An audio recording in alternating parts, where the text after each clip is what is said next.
All right.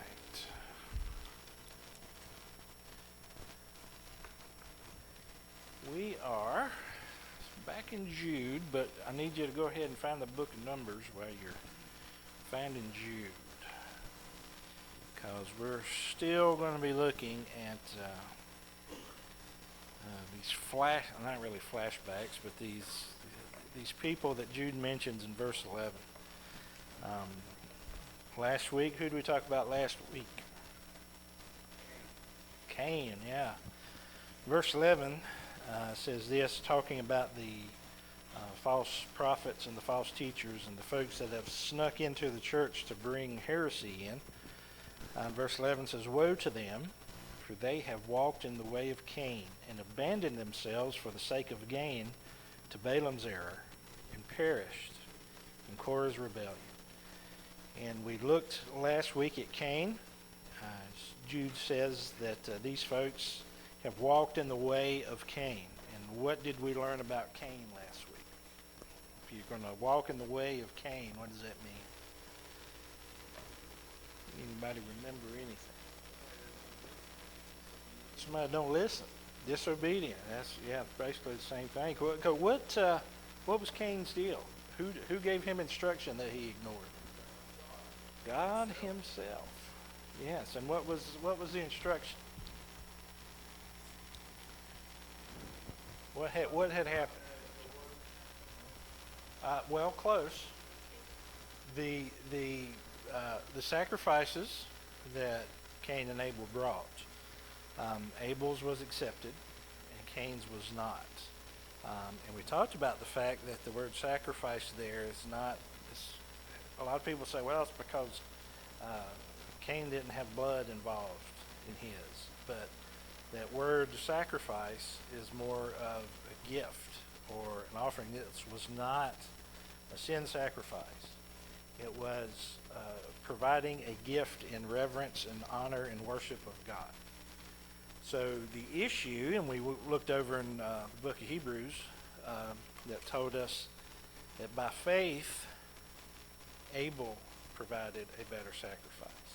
So the faith that Abel had, his attitude towards God, his desire to honor and worship, was the difference between Cain and Abel. And God came to Cain and says, why are you downcast?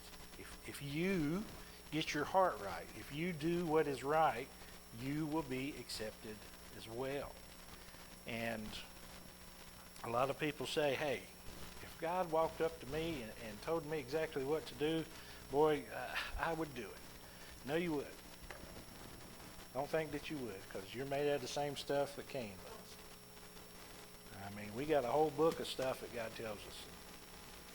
We like to pick and choose what we like to do. So, Cain listened to the words directly from God's mouth and decided, you know what? I'm not buying that.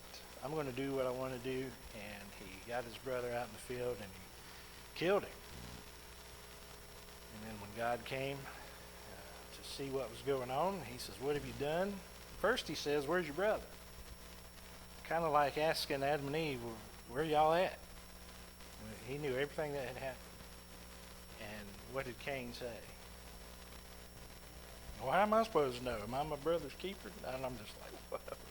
Man, if one of my kids said that to me, whew. If I had said that to my mom, my goodness.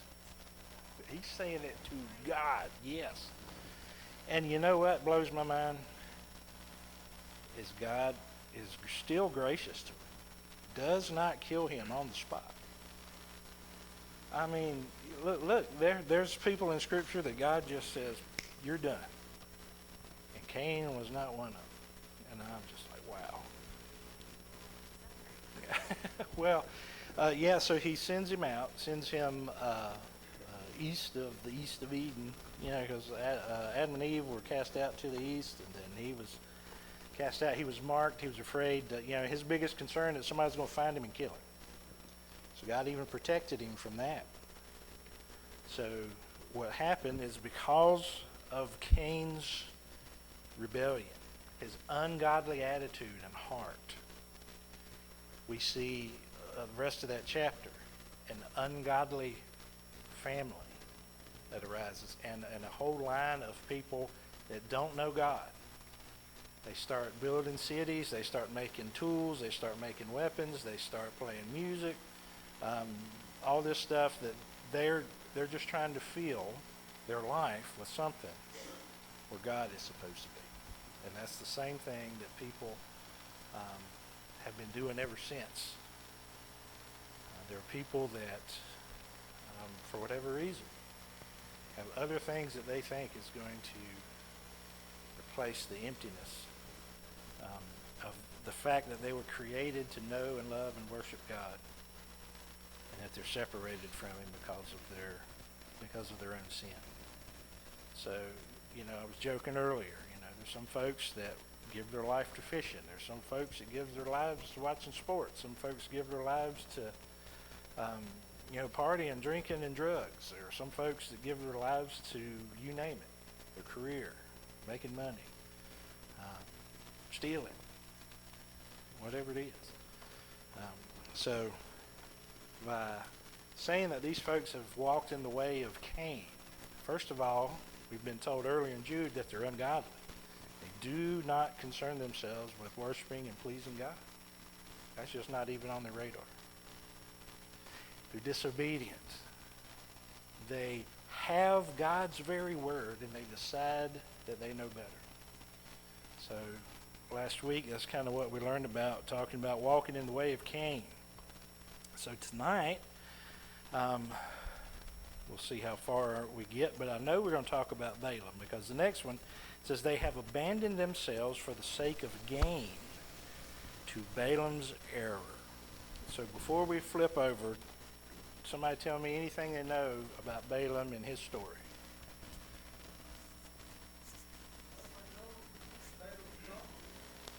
Balaam's donkey.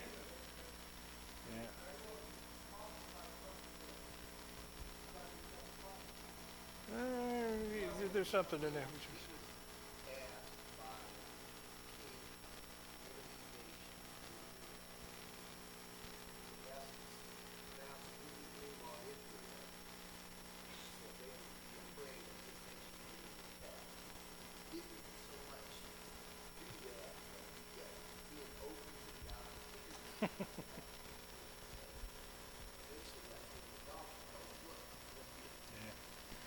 Well, hey, that's you've got a King James. That's what it says in First Peter, or Second Peter.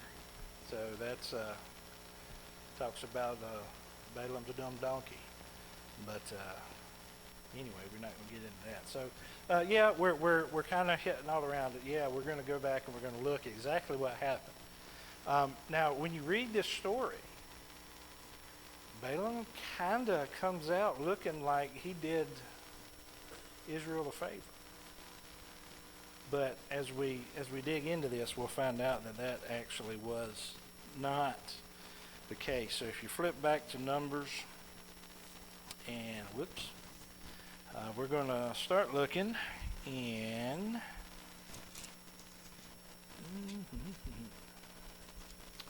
it's 25. Nope, 24. Nope. Yes. I know it's back here somewhere. Thank you.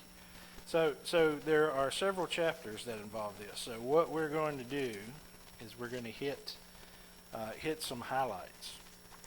So as Israel is marching around in the wilderness, they are on the east side of the Jordan River, and everything they're doing, God's taking care of them. These people that are attacking them, because listen, you got all these people that are out and wandering around, and some of these kings are like, no, you can't come this way, and then because they're scared to death, because what has happened in Egypt is known everywhere. Now, I mean, like, even when we get over into Joshua, those folks that 7 times around. What's that city? Jericho. Thank you very Even the folks in Jericho know what God has done for these folks coming out of Egypt, and they're scared.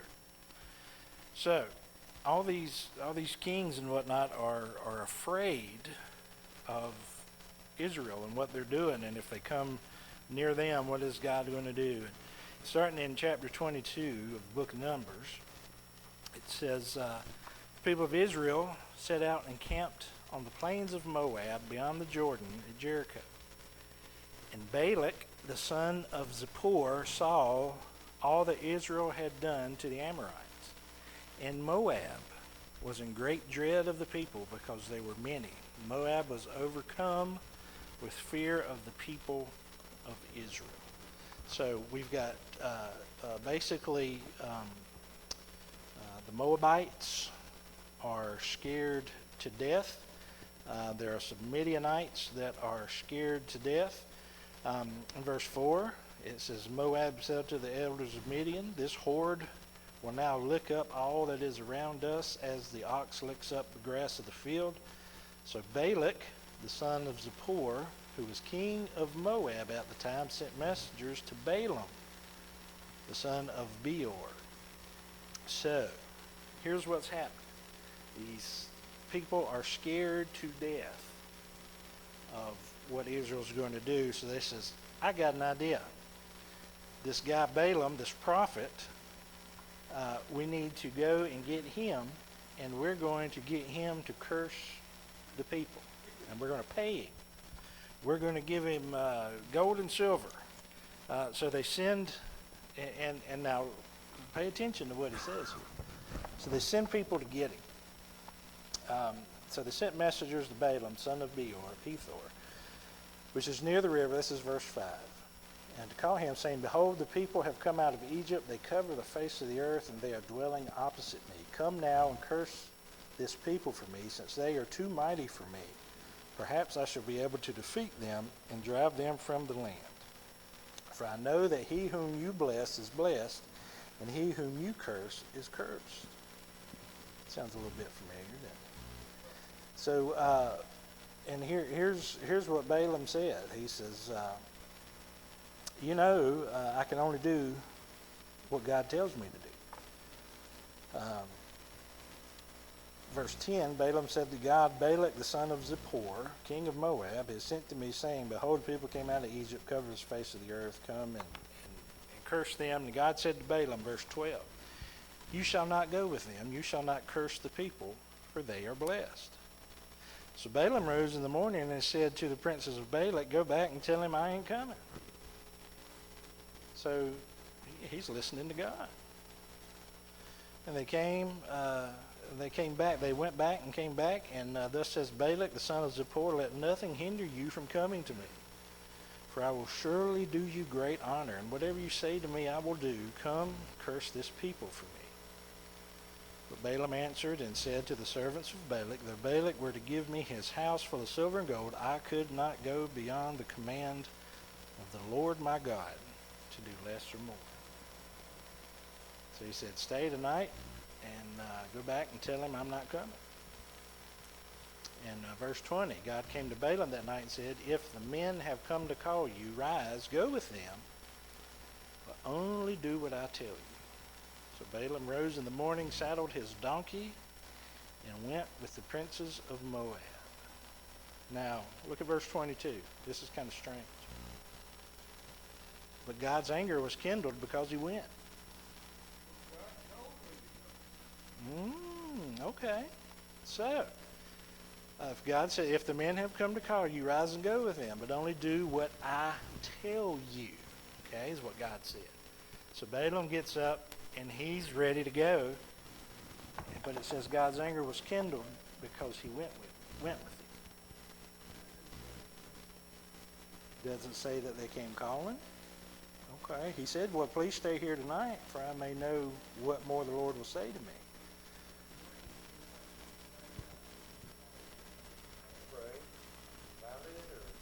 Well, he says, but only do what I tell you. So when he left, when Balaam left, he had kind of made his mind up, I think, that, well, if God's going to send me. He must going to let me do this thing. So he starts, I just told him if he gave me his house and gold and everything, I can't do except what the Lord tells me.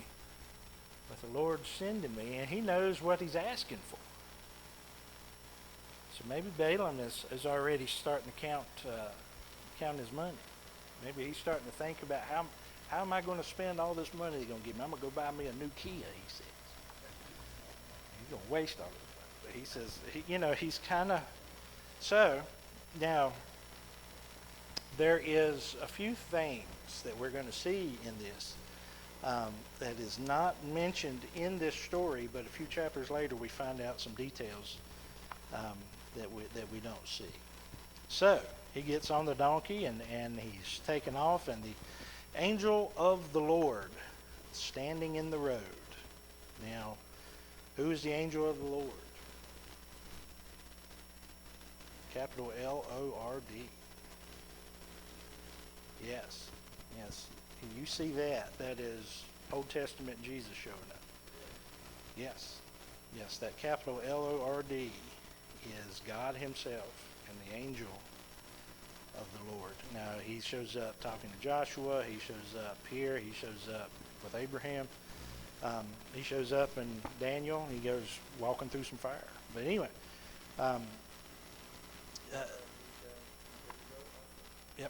Yep. He was the fourth one. So anyway, the angel of the Lord standing in the road with a drawn sword in his hand, and the donkey turned aside. And Balaam struck the donkey. Why are you going that way? He's not even paying attention. He's so wrapped up in what's going on. Then the angel of the Lord stood in a narrow path between the vineyards with a wall on either side. And when the donkey saw the angel of the Lord... Now listen, the donkey has more sense than Balaam at this point. So Balaam's not even looking. He's not even paying attention. He does not even know that this is... But the donkey, the dumb donkey, is able to see what's going on. So think about it this way. Here we have Balaam, a guy who communicates with God. God has given him command. God has spoken to him a couple times already in this story. And he gets his mind on different things. And the donkey is more attuned to what's going on than he is. What makes us think that when we get distracted and get our mind on other things, that we are not subject to the same blindness and the same... because, things happen. And we're not in close communion with God. We're not walking closely with the Lord. We're not praying. We're not where we're supposed to be. Well, then we're subject to do all this crazy stuff. So I'm careful never to tell people that I would never ever do this, that, or the other. In the wrong circumstances, in the wrong situation, with my mind looking in the wrong direction, I am subject to do anything that anybody else in this world has ever done. If you are not careful, you get your mind focused on other things, you are subject to do anything that anybody else in this world has ever done. Whether it's adultery, murder, theft, all of the above, anything you can name. There's nobody in this building that can say. Now we can say, oh yeah, I don't think I would. Hopefully I wouldn't. If we keep our eyes where we need to be, focused on the Lord, we wouldn't. But we start thinking about money. We start thinking about this. We start thinking about that. And our attention goes real easy. Man, so, I wouldn't walk a mile for my health, but I'd walk a mile for a cheeseburger. That's messed up, ain't it? So, well, yeah, I walk back and forth. That's 2 miles that burn that cheeseburger off. See, but no, see, one is a good thing, and the other one's my problem. I walk a mile for my problem, but I won't walk a mile to fix my problem. So, anyway. So that's kind of what's going on with Balaam right now. So the donkey, I'm just a donkey. I'm just doing what the Lord made me to do. And carrying this old blind fella behind me, and he sees what's going on. He's like, I ain't going near that thing. The angel of the Lord stood in a narrow path, and when the donkey saw the angel of the Lord, he pushed against the wall. And of course, Balaam's foot got pressed against the wall, so he got mad and struck her again. And then the angel of the Lord went ahead.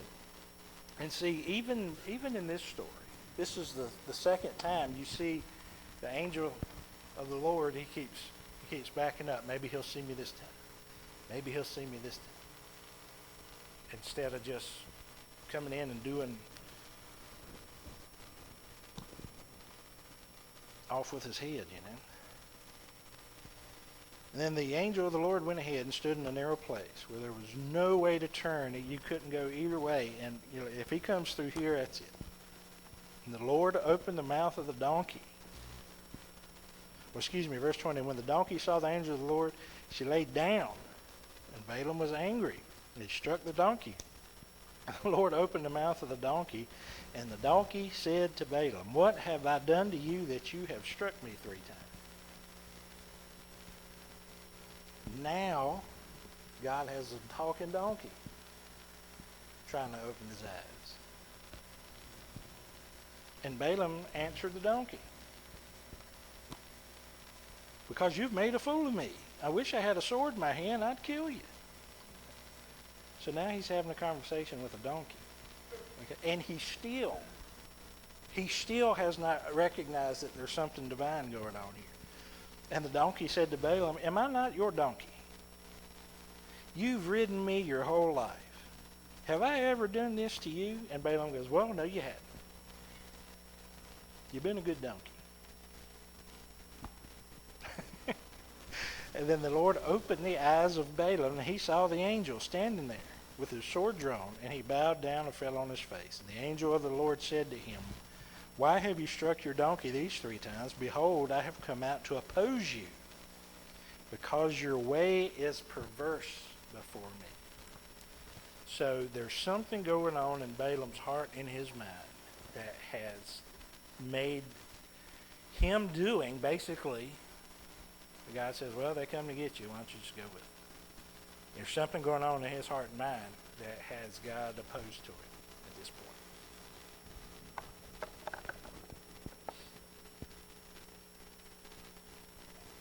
The donkey saw me and turned aside these 3 times. If she had not turned aside, surely just now I would have killed you and let the donkey live. Verse 34, I have sinned, this is what Balaam says, I have sinned, for I did not know that you stood in the road against me.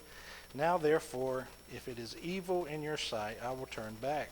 The angel of the Lord said to Balaam, go with the men, but speak only the word that I tell you. So he had evidently been considering the whole curse thing. Speak only what I tell you. And Balak heard that Balaam had come. He went out to meet him. And Balak said to Balaam, did I not send to you to call you? Why did you not come? Am I not able to honor you? Is he saying, you don't think I got enough to give you? And Balaam says to Balak, behold, I have come. Have I now any power of my own to speak anything? The word that God puts in my mouth, I must speak. So it seems like Balaam has had a change of heart. Balaam went with Balak, and they came to that big word there, Kiriath Huzoth. Thank you. And Balak sacrificed ox and sheep. Balak sacrificed ox and sheep and sent for Balaam, the princes who were with him. And they bring Balak, and Balaam brought him to Bamoth Baal, and from there he saw a fraction of the people. So Balaam goes. Balak is waiting for him to curse the people. Verse 6 of chapter 23 said, verse 7, and Balaam took up his discourse and said, from Aaron, Balak has brought me, the king of Moab, from the eastern mountains. Come curse Jacob for me, and come denounce Israel. How can I curse whom God has not cursed? How can I denounce whom the Lord has not denounced? From the top of the crags I see him. From the hills I behold him. Behold, a people dwelling alone, and not counting itself among the nations. Who can count the dust of Jacob, or the number of the fourth part of Israel? Let me die the death of the upright, and let my end be like this. And Balaam said to Balak, what have you done to me?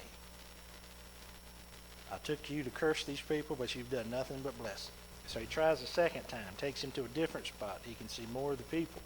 Verse 18 says, Balaam took up his discourse and said, Rise, Balak, and hear, give ear to me, of son of Zippor. God is not a man that he should lie, or a son of man that he should change his mind. He has said he will not do it, or has he spoken, and will he not fulfill it? Behold, I receive a command to bless. He has blessed, and I cannot revoke it. He has not beheld misfortune in Jacob, nor has he seen trouble in Israel. The Lord their God is with them. The shout of a king is among them. God brings them out of Egypt, and is for them like the horns of the wild ox. For there is no enchantment against Jacob, no divination against Israel.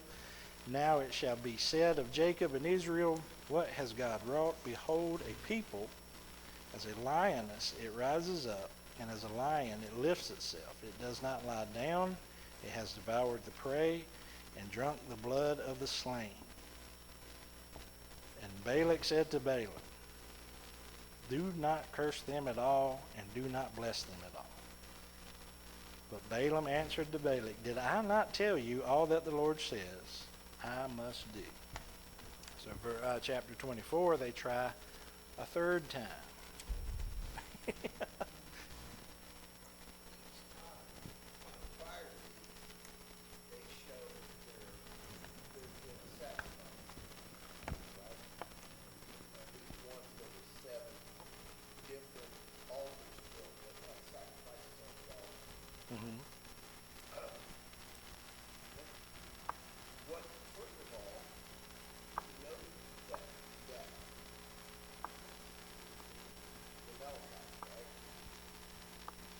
That called Balaam?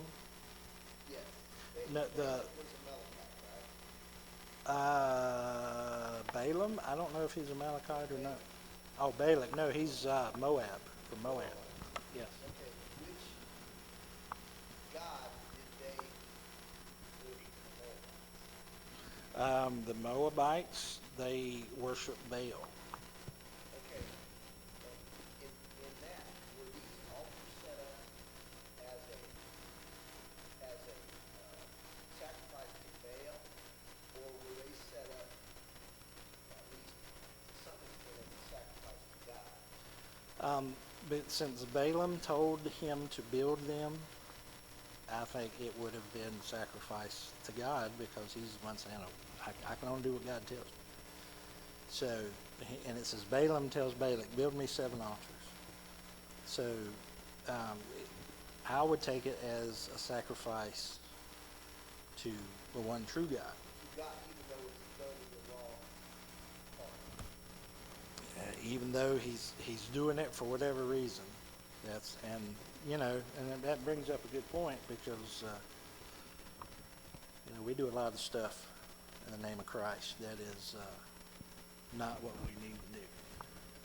So good point. Thanks for bringing that up.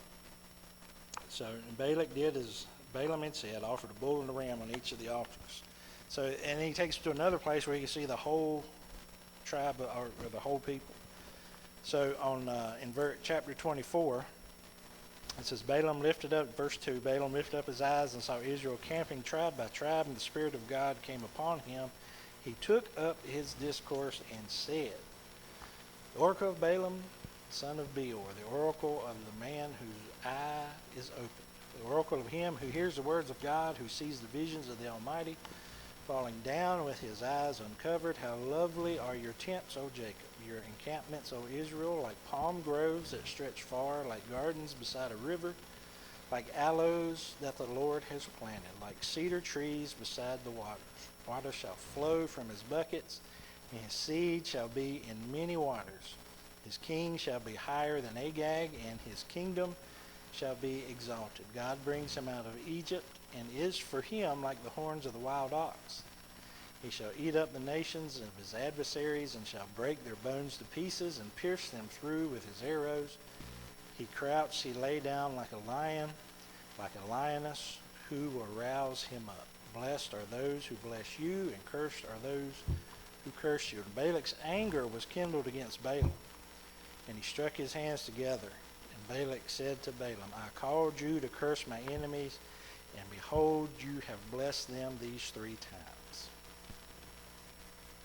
So, verse 13, Balaam says again, did I not tell your messengers, if Balak should give me his house full of silver and gold, I will not be able to go beyond the word of the Lord to do either good or bad on my own will. What the Lord speaks, that I will speak. So Balaam's final oracle, the oracle of the man whose eye is open, the oracle of him who hears words of God. He knows the knowledge of the Most High. He sees the vision of the Almighty falling down with his eyes uncovered. I see him, but not now. I behold him, but not near. The star shall come out of Jacob, and a scepter shall rise out of Israel. He's talking about Jesus now. It shall crush the forehead of Moab and break down the sons of Sheth. Edom shall be dispossessed. Seir also, his enemy, shall be dispossessed. Israel is doing valiantly, and one from Jacob shall arise, exercise dominion and destroy the survivors of cities. Then he looked on Amalek and took up his discourse and said, Amalek is the first among the nations, but its end is utter destruction. And he looked on the Kenite and took up his discourse and said, enduring is your dwelling place, your nest is set in the rock. Nevertheless, Cain shall be burned when Asher takes you away captive. And he looked up his discourse. He took up his discourse and said, alas, who shall live when God does this? But ships shall come from Kittim, and shall afflict Asher and Eber, and he too shall come to utter destruction. Then Balaam rose, went back to his place, and Balak also went his way. So here we have Balaam gone. Says, I can only do what God says. Starts thinking twice, is almost killed by the angel. Comes to his senses, goes, and instead of cursing, he blesses them 3 times. And now at this point, it says, he went home, and Balak went home. Okay? That's all it tells us here. Now let's move into chapter 25. While Israel lived in Shittim, the people began to whore with the daughters of Moab. These invited the people to the sacrifices of their God, and the people ate and bowed down to their gods. So Israel yoked himself to Baal of Peor. The anger of the Lord was kindled against Israel. So now as a result of this, there is a bunch of people that died. There was a plague sent, 24,000 people. And they went and they took, they were killing everybody who took up with one of the Moabite ladies. Now, why in the world does any of this have anything to do with Balaam? If you flip over to chapter 31, does anybody know what happens to Balaam? How's Balaam die? Balaam dies fighting against Israel. In chapter 31, Israel, they warred against Midian as the Lord commanded Moses, and killed every male. They killed the kings of Midian with the rest of their slain, Evi, Recam, Zur, Hur, and Reba, and the 5 kings of Midian. And they also killed Balaam, the son of Beor, with the sword. And here's what they did. The people of Israel took captive the women of Midian and their little ones. And they took the plunder and their cattle and their flocks for their goods, all their cities and places they lived in encampments, they burned with fire. So they saved the women and the children. Verse 15, Moses said to them, have you let all the women live? Verse 16 of chapter 31 says this, behold, these on Balaam's advice, caused the people of Israel to act treacherously against the Lord in the incident of Peor, and so the plague came among the congregation of the Lord. So what is that telling us? Verse 16, behold, on Balaam's advice. Before Balaam went home, we didn't read about it in the previous chapter. Before Balaam went home, he basically looks at him and says, look, send your women out there. Get them involved with your women and invite them to come worship your God. Make sacrifice to your God. If you want to mess them up, that's the easiest way. Go, send your women out there, and bring them in.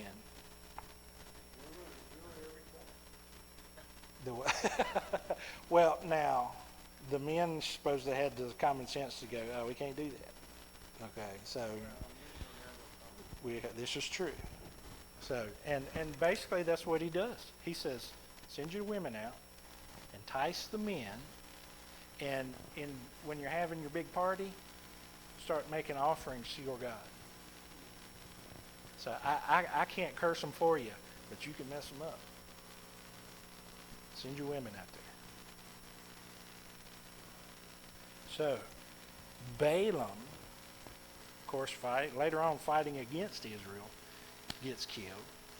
They keep all the women alive, and he's like, no, these are the ones that because Balaam told them to, entice them in, and you remember 24,000 with 24,000 lighter because of everything that went down.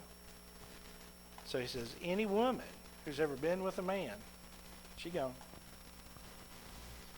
Okay, now, it's the Midianite women that this is occurring. Yeah. Now the Moabites and the Midianites were together trying to curse them. So, Midianite women. Brought to a head, Midianite women brought before Moses, people, right?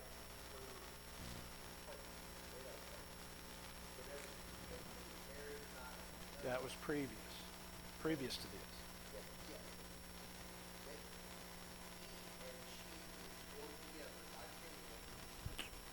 Yeah. And that stops the curse that God's put on the people, right? Midianite woman leads people away. But Moses' wife was Midianite. But she wasn't wrapped up in all this. This was way back. His father-in-law is Midianite. His whole in-law family is Midianite. This is later, after, and this has nothing to do with the Midianites in the Exodus because they're part of Israel now because they're traveling along and they're become part of the people, along with the other folks who left Egypt who were trusting God. Now, like we said before, not even all the Israelites were going out in belief. The ones who went out in belief, they were good. Now Moses' wife, the first wife, was Midianite. Father-in-law, he was living with the Midianites. They were the ones that saved him when he fled Egypt. But this is way after the fact, and the people that were involved in this, these are the people that he's dealing with. So, I mean, you could even say Moses had kids. They're half Midianite. So, yes, sir.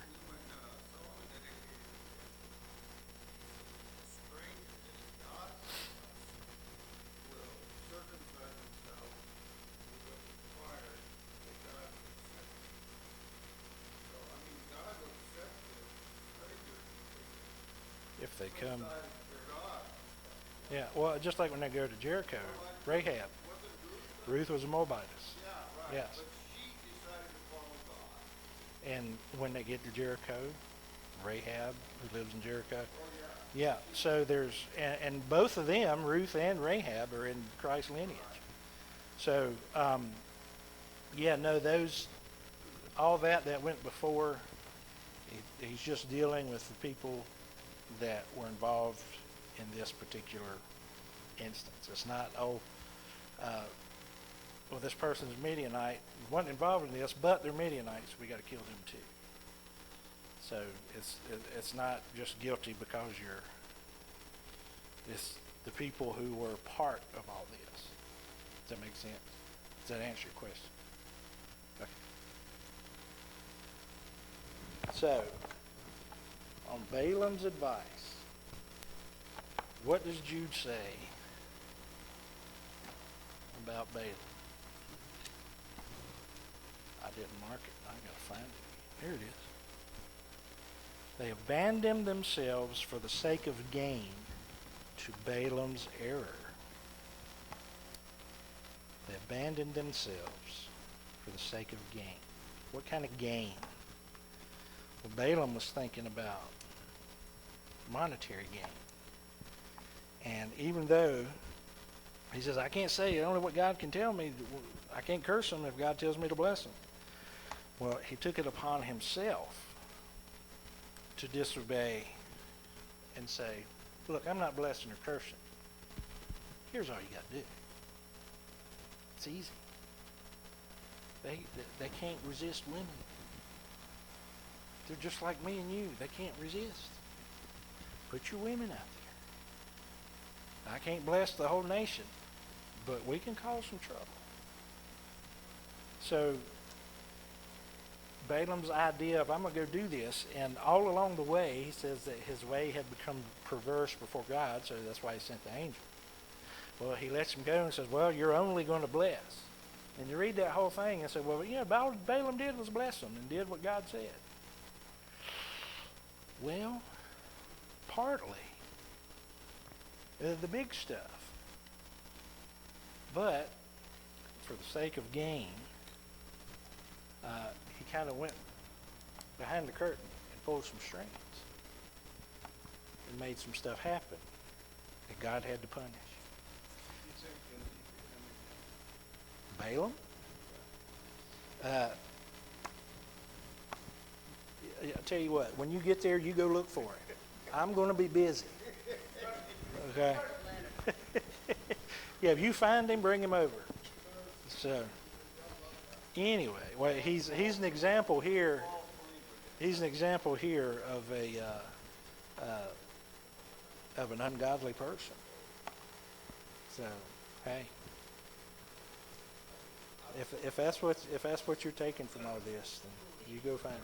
Let's read a little about Balaam. First of all, he's not an Israelite, so the chances that he was of the tribe is basically slim to none. Not absolutely that he's not, but pretty small chance that he's not following or loving God. It also said that he was practicing divination and so on and so forth. Part of that cult, supposed prophet, all was doing.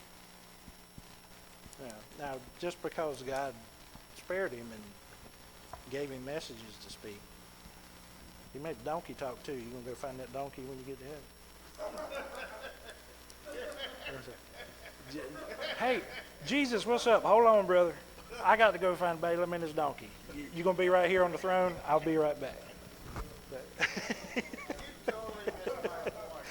The Culver's drive-through. So, okay, listen. Here's I'm going to answer your question. If Balaam was a true believer, he cannot lose his salvation. But we don't know beyond the shadow of a doubt that he was a true believer, just like he's saying. Okay, that is what I wanted you to say. Oh, well, I know. Now, I thought you repented of that. Worried about if everybody else believes like the same thing you did. So you just said that. I'm just listening. Okay. So Balaam's error is using God and his word for his own benefit, even though he knows that there are certain things that are out of bounds. Well, we're going to make it look good up front, but back here somewhere is where we're going to find all the gain and the different stuff. So it's kind of an appearance of godliness, but denying the power kind of thing. So what Jude is saying here, and we're getting ready, we got to wrap up, is that Cain disobeyed and did his own thing, just like it's what these people are doing. These folks have abandoned themselves. They have totally turned themselves over for gain, just like Balaam did. Any hope Balaam had, he threw it out the window because he decided he wanted to help out these guys that called him to try to curse. So as you go back through and you read everything that brings us down to this point, again, ungodly, pervert the grace of God. They deny Jesus Christ, our Master and Lord. They're essentially unbelievers like these people that left Egypt and God had to destroy. Just like the angels that didn't keep their proper place. Just like Sodom and Gomorrah that had to be destroyed because of their perversity. All this stuff that has come before, Cain is the same kind of person. Balaam, same kind of person. And we're going to find out what happened with Korah next week. But you can probably guess.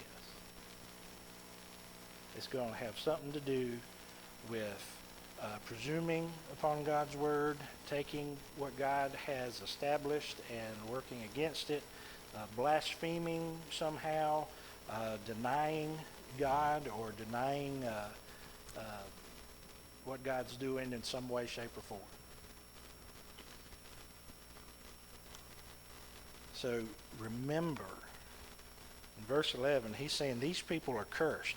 Woe, that's what it means. Woe, these people are cursed because they're acting like Cain, they're acting like Balaam, and they're going to perish the same way Korah did in his rebellion.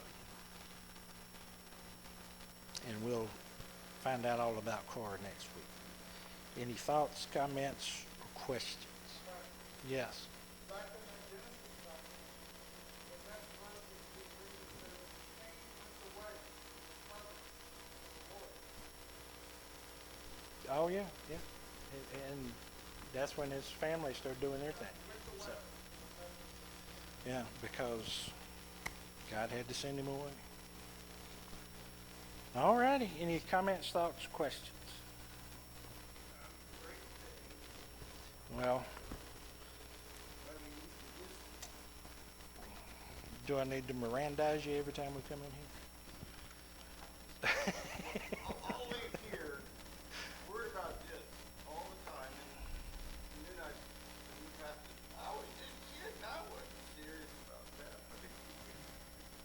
Well, what do you want to do? What's that? Are you worried about something tonight? No, but I'm just saying that sometimes I can't tell when you're joking when you're serious. Well, yeah. Let the Spirit lead you. Yeah, I'll pray. All right. Well, if there's no other comments or questions, think about it. We've got somebody who, on the surface, looks like they're doing everything they're supposed to do. But there's a problem inside. And that problem inside, even though it doesn't reveal itself out in front of everybody, over here when there's opportunity and nobody's even looking, there's issue, there's problems. So make sure that's not you.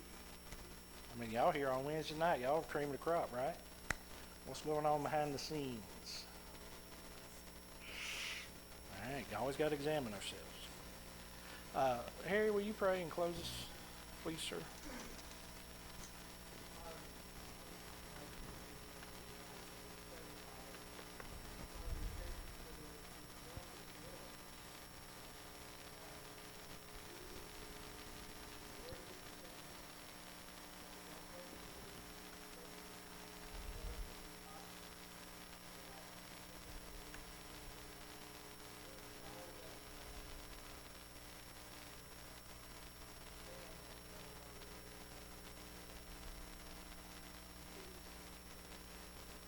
Amen. Thanks, sir.